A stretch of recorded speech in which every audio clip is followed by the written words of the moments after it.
Welcome to While We Were Distracted, the podcast where we explore topics that often get overshadowed in the rush of daily life. Welcome back, everyone. We're diving into something pretty big this time, the energy of creation. Definitely big, from the tiniest particles Yeah. to the whole universe, really. The forces that make it all happen. We've got some really fascinating sources to dig into. Excerpts from The Secret Doctrine by H.P. Blavatsky, Oh, yeah, Blavatsky. which is well known for its complex symbolism and Metaphysical concepts. exactly. So I guess my first question, and maybe this is for our listeners too, have you ever just sat back and thought about, like, what's beyond what we can actually see out there in the universe? It is a question that's really captivated, well, humanity forever, it seems. Right. And the fascinating thing is you see all these ancient traditions, totally different cultures, different places, Yeah. but they seem to agree on certain ideas about, where creation comes from. Right, like this idea of an unknowable source. Yeah, This primal energy that we just can't wrap our human minds around. right, totally. It's Ein Sof in Kabbalah, Parabrahma in Hinduism, and even in the stances of Dhyan. It's called the unknown darkness. Mm-hmm. Kind of humbling, isn't it? To think there's something so fundamental that we can never really fully grasp it. Absolutely. Yeah, it's like, trying to understand the entire ocean just by looking at like one little drop of water. Oh, I like that. Yeah, these concepts, they really push the limits of what we can understand. Hmm. But that's what's cool about these traditions. They don't pretend to have all the answers. Right. They admit that, yeah, okay, human perception has limits, but they still point us towards this incredible source that's out there. And it's not like this source is totally quiet, right? Right. Like in the Secret Doctrine, for example, there's this talk of emanations, expressions of the unknowable source Mm-hmm. that actually kickstart the whole process of creation. Exactly. Imagine like ripple spreading out from the center. Okay. These emanations are often described in groups of 7, Oh, interesting. 7. like the primordial 7 or the first logos. And these represent kind of the first steps of things becoming different from each other, going from just oneness to, well, lots of things. So it's dynamic then. Not a static, unchanging source, but something that's constantly unfolding Right. through these sevenfold emanations. Mm-hmm. I'm thinking of those images from the Secret Doctrine, the 7 sons of Fohat, representing forces like electricity, magnetism, sound, light, heat, all of these things that seem to work in the physical world, Right. but also in the unseen realms too. Exactly. And what's fascinating is that these sons of Fohat, they're not just like abstract ideas. Yeah. They actually correspond to real forces that are shaping the world around us constantly. Mhm. We see them, we experience them every day. Fohat itself is often described as a sort of cosmic electricity, Okay. a force that's driving creation forward, bridging this gap between the world of pure spirit and the world of matter. It makes me think of like the way scientists describe forces acting on matter. Like gravity pulling dust clouds together to form stars, Yeah. or electromagnetism holding atoms together. It's like we're seeing like echoes of this ancient wisdom in Totally. modern science. It is. It's a beautiful example of how different ways of knowing science, esoteric traditions Yeah. can work together. They complement each other. And this dance between spirit and matter. That interplay. Yeah, that interplay of forces, it's not just a one-time thing, it keeps going. Right. It's this cosmic dance that unfolds over, well, huge amounts of time. I was just thinking about that, actually. Like the idea of the days and nights of Brahma in Hindu cosmology, these enormous cycles of creation and dissolution. Yeah. I wonder, have you ever thought about how this idea of cosmic cycles might actually play out in our own individual lives? That's a I mean, we experience cycles too, right? Birth, growth, decay, renewal. That's true. It is a profound question. I think the connection, it's definitely there. Yeah. A lot of these ancient teachings, they suggest that reality has this kind of fractal nature. Okay. The same patterns repeat themselves at different levels, different scale. So just like the cosmos goes through these huge cycles of creation and destruction, Right. we experience those same kinds of cycles in our own lives, on a smaller scale. And I think understanding these rhythms, it can really give us perspective, especially when things are tough. Yeah, that's a good point. It reminds us that, well, after an ending, there's always a new beginning. It's not just about this grand cosmic drama unfolding over billions of years, Right. but it's about how these universal principles actually show up in our own personal journeys. Exactly. And, That brings us to another fascinating aspect of this whole energy of creation idea, Yeah, the power of sound and vibration. It's something you see in so many different traditions, it is, yeah. from the ancient Vedic hymns that talk about the universe literally being sung into existence, Hmm. to, well, even that famous line from the Bible, "In the beginning was the Word." Oh, absolutely, a classic. I've always loved that line, but I never really connected it to, like, the idea of creation itself. Are Well, you saying that sound could actually be a force of a creation? lot of ancient traditions, that's exactly what they say. In Hinduism, for example, there's Vet, often depicted as this melodious cow. A melodious cow. Yeah, representing the creative power of sound. Okay. It's like this primordial vibration that brings form and manifestation into being. Even in Chinese tradition, there's Kuan Yin, the bodhisattva of compassion, associated with the divine voice. Oh, wow. The power of sound to heal and transform. So it's not just about the Big Bang, this outward explosion, but also about this sonic dimension, Right. this vibration that ripples through everything That's it. and shapes reality. And what's even more fascinating is that science, modern science, is starting to explore this idea that sound can actually influence matter. There's this concept called sympathetic vibration where objects resonate with each other. Oh, it's specific frequencies, right? Exactly. And then there's that, well, he's a bit of a controversial figure, but there's John Keeley, Yeah, who Q. had all these theories about etheric flows Right. and how you could use sound to manipulate matter at a molecular level. People call it fringe science, but it's still amazing how it connects with those ancient concepts of sound as a creative force. Absolutely. It definitely challenges us to think outside the box, to look beyond the purely materialist viewpoint. Yeah. And whether or not we completely understand how it all works, we can't deny the power that sound has in our own lives. Think about how certain music can Oh, totally. evoke such powerful emotions, Absolutely. change our moods, even bring back memories. Like sound is a key that unlocks these hidden parts of our consciousness. I've definitely had moments where a song just takes me right back to a specific time and place, like a sonic time machine. What about you? How do you experience the power of sound in your life? It's true. Sound can evoke such strong emotions and memories. Yeah. For me, it's often the sounds of nature that have the most profound effect. The crashing of waves, the rustling of leaves, the singing of birds. Oh, yeah. There's something about the harmony and interconnectedness in those sounds that really resonates with me, deep down. It's so grounding, revitalizing to be immersed in the soundscape of nature. It reminds us that we're connected to this whole web of life. Yeah. And speaking of interconnectedness, Okay. the Secret Doctrine offers this really interesting perspective on the evolution of consciousness. Mm-hmm.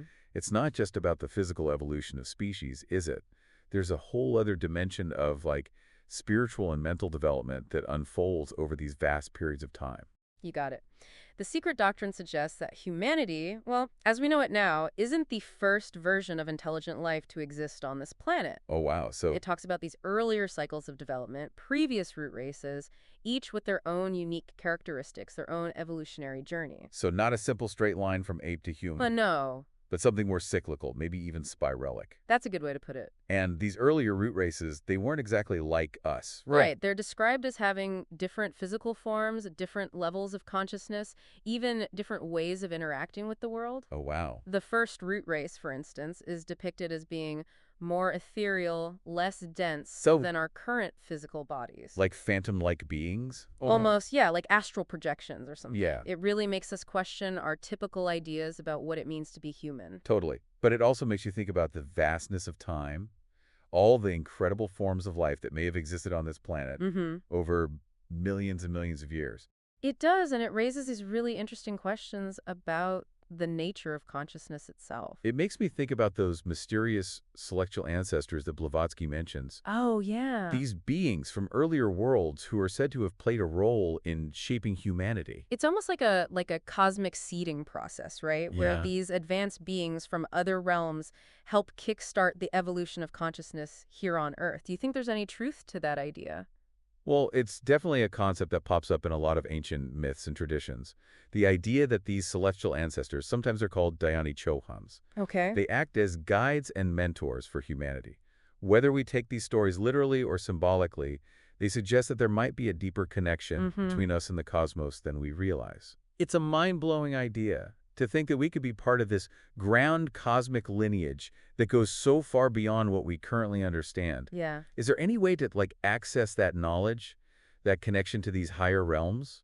The Secret Doctrine and other esoteric traditions suggest that there are multiple levels of reality, multiple planes of existence Okay. that are all interconnected. They interact with each other. It's like that iceberg analogy, right? Exactly. You only see the tip, the physical part, but there's this whole hidden world beneath the surface. There is, and I think it's more than just a possibility that these subtler realms can actually influence our world, our lives. Hmm. Just like those unseen currents can move an iceberg, these subtler realms can influence events and trends Wow. in our world. It's a reminder that we're part of a much bigger, more complex system than we usually think. It makes you think about the concept of karma, right? Oh, absolutely. The law of cause and effect, which, the Secret Doctrine really emphasizes, plays out across lifetimes. It does. So we're not just talking about immediate consequences, Oh. but about the long-term impact of our choices on our whole evolutionary journey. That's right. Karma isn't about punishment or reward. Oh, It's about learning and growth. It's the universe's way of making sure we eventually learn the lessons we need to evolve and become more fully realized beings. a cosmic feedback loop, constantly refining and redirecting us. Exactly. But we still have free will, right? We can make choices that change our direction. Absolutely. Yeah, we're not just puppets on strings. We have the power to choose our thoughts, our actions, and ultimately our destiny.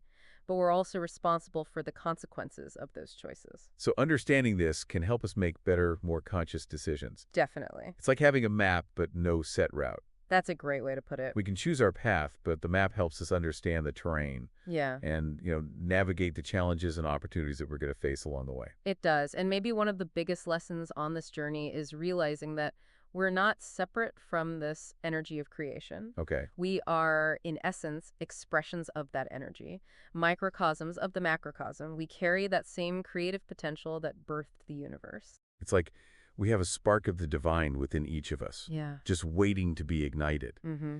And as we awaken to that potential, as we align ourselves with the rhythms and harmonies of the cosmos, we become more powerful creators in our own right. Absolutely. It's all about self-discovery and self-realization. And as we delve deeper into these ancient wisdom traditions, as we unlock the secrets in these symbols and myths, we start to remember who we really are, Yeah. beings of light and consciousness, Wow. co-creators of our own reality. It's so empowering, isn't it? We're not just like passive recipients of fate. Right. We have the power to shape our own lives, Mm-hmm. to influence the world, to contribute to this ongoing evolution of consciousness. It's a call to action almost. I agree. And it brings us right back to that fundamental question. What mysteries are still out there waiting to be unveiled in this incredible dance of spirit and matter? Yeah. What hidden potentials are lying dormant within us, waiting to be activated? It's like we're standing at the edge of this vast unknown, filled with wonder and possibility. It is. The energy of creation is like an endless ocean, Yeah. and we've only just dipped our toes in. But how do we actually integrate these concepts into our modern lives? That's the key question, isn't it? These are ancient wisdom, tradition, esoteric teachings. Yeah. How do they translate into practical action? That's the heart of it, isn't it? Bridging that ancient wisdom with our modern lives.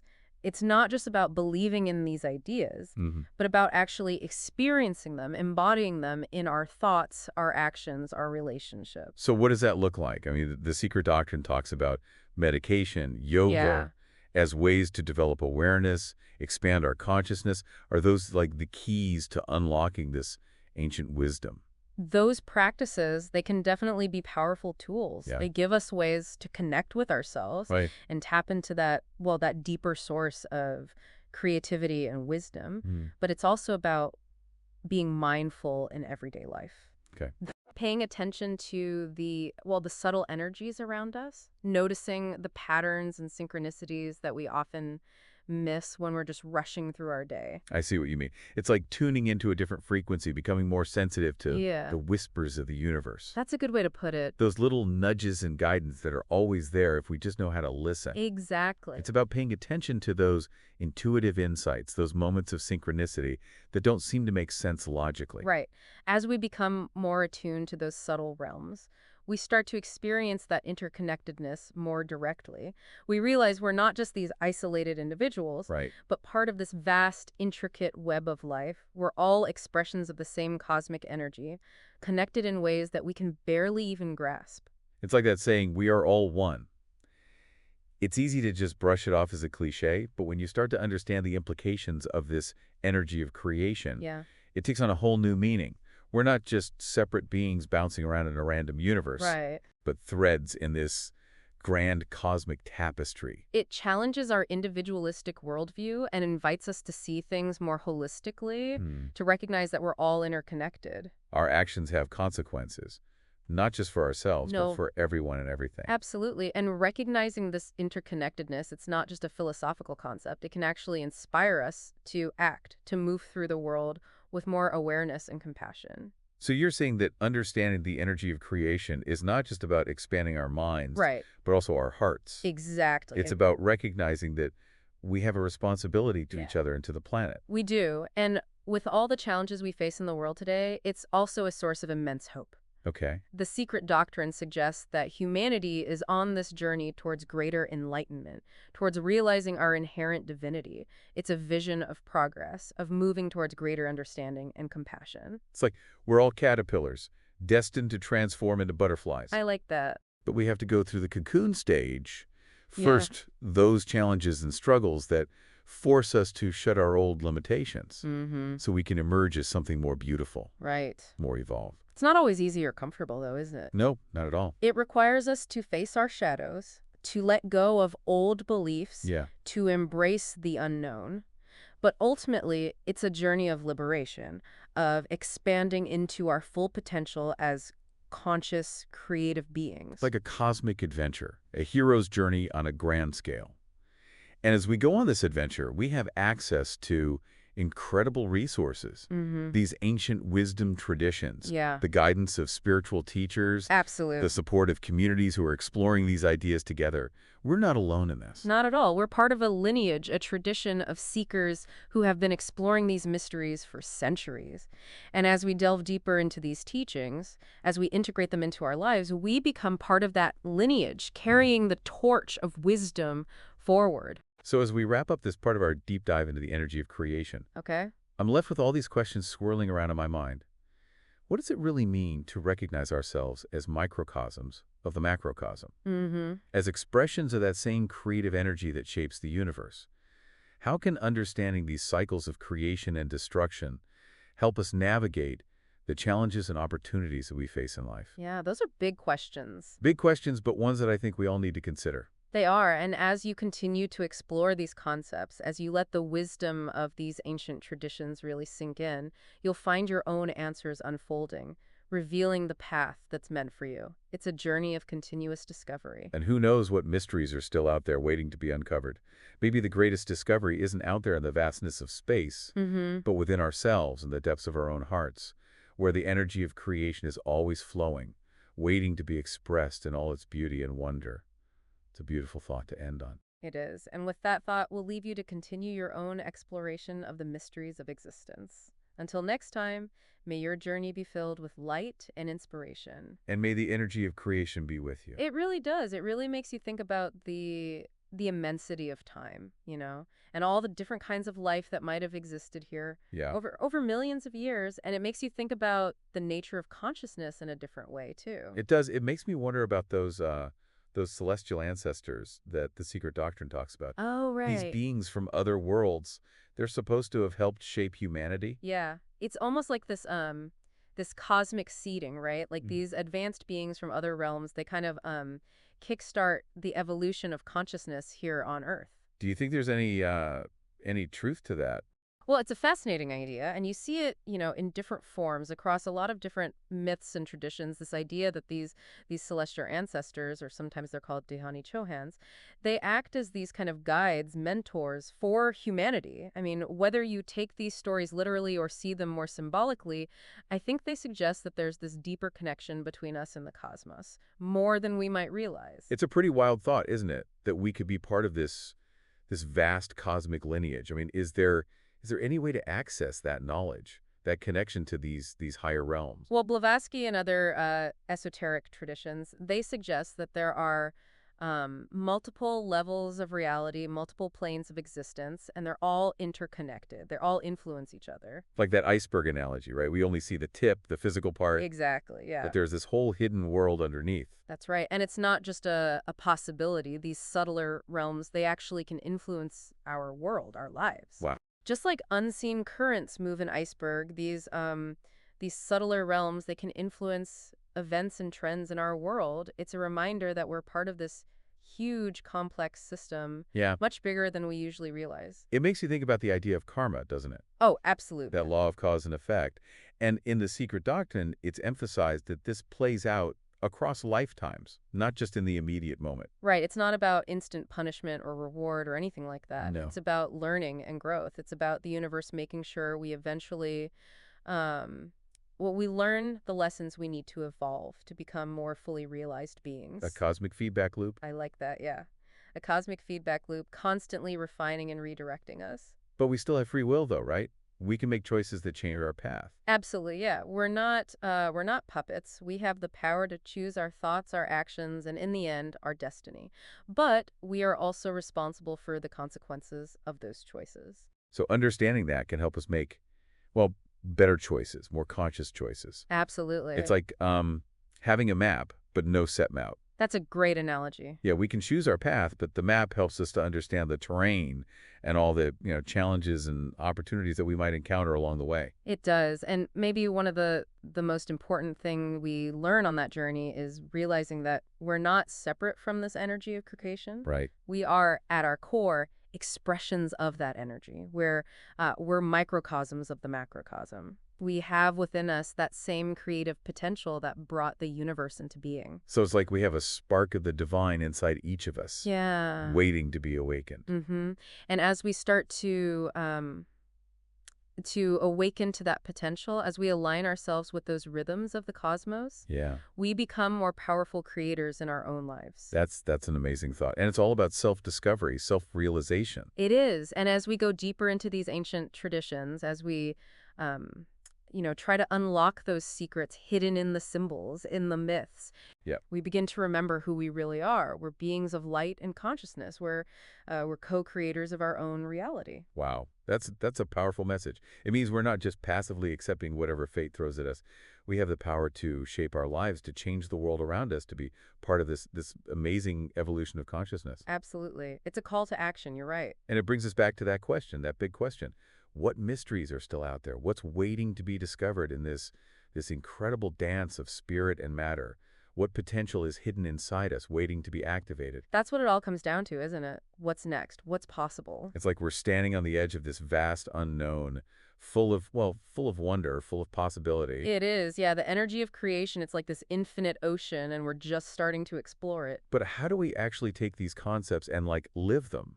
These are ancient wisdom traditions, Yeah. esoteric teachings. How do they translate into practical action in our modern lives? It is, yeah. That's the real challenge. How do we bridge this ancient wisdom with our everyday lives? I mean, it's not just about believing it. It's Right. about experiencing it, actually living these ideas, in our thoughts, our actions, our relationships. So what does that look like, practically speaking? I mean, the Secret Doctrine talks about meditation and yoga Yeah. as ways to cultivate awareness and expand our consciousness.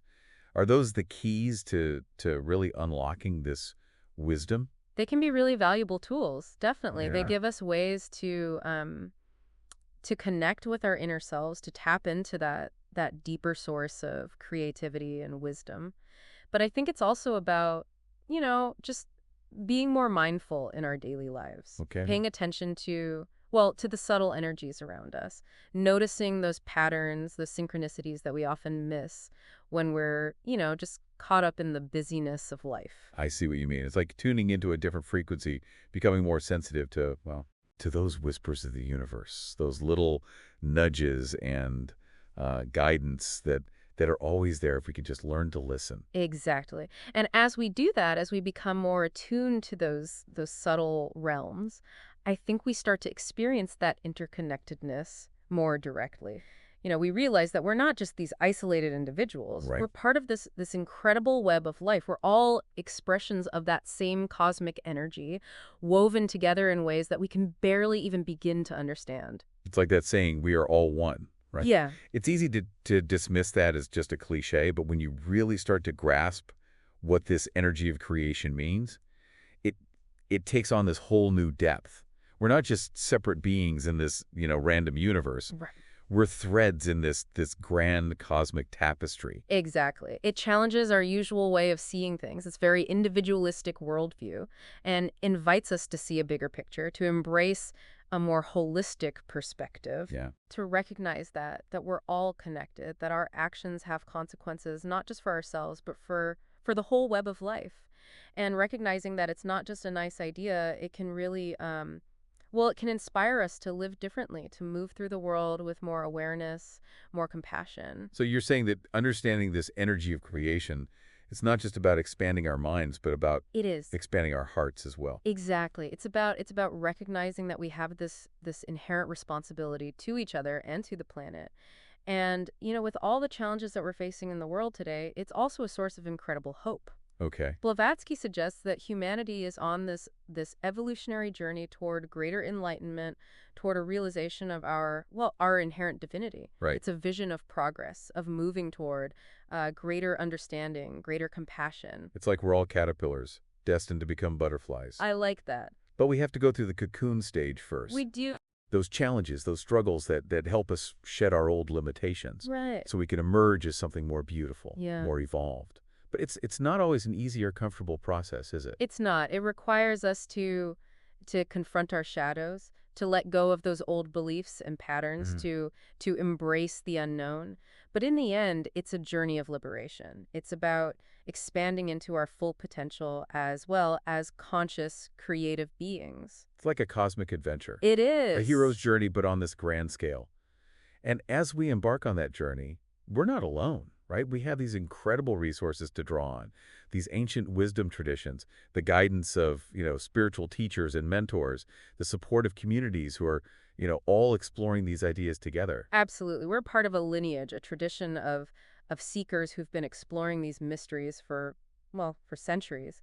And as we delve deeper into these teachings, as we integrate them into our lives, we become part of that lineage, carrying that torch of wisdom forward for future generations. That's a beautiful thought. So as we wrap up our deep dive into the energy of creation, what are your final thoughts? What should we be taking away from all of this? I think the most important thing is to remember that this energy of creation, it's not something out there separate from us. It's within each and every one of us. We are expressions of that creative power. And when we recognize that, when we start to live from that place of awareness, everything changes. Our perception of ourselves, our relationship with the world, our understanding of our place in the cosmos, it all shifts. And that's where the real magic happens. That's where we discover our true potential, not just as individuals, but as co-creators of a more beautiful, more compassionate, more enlightened world. That's a powerful message to end on. Thank you for joining me on this deep dive into the energy of creation. Until next time, keep exploring, keep questioning, keep seeking, and may the energy of creation be with you always. Don't forget to like and subscribe for the next episode on While We Were Distracted.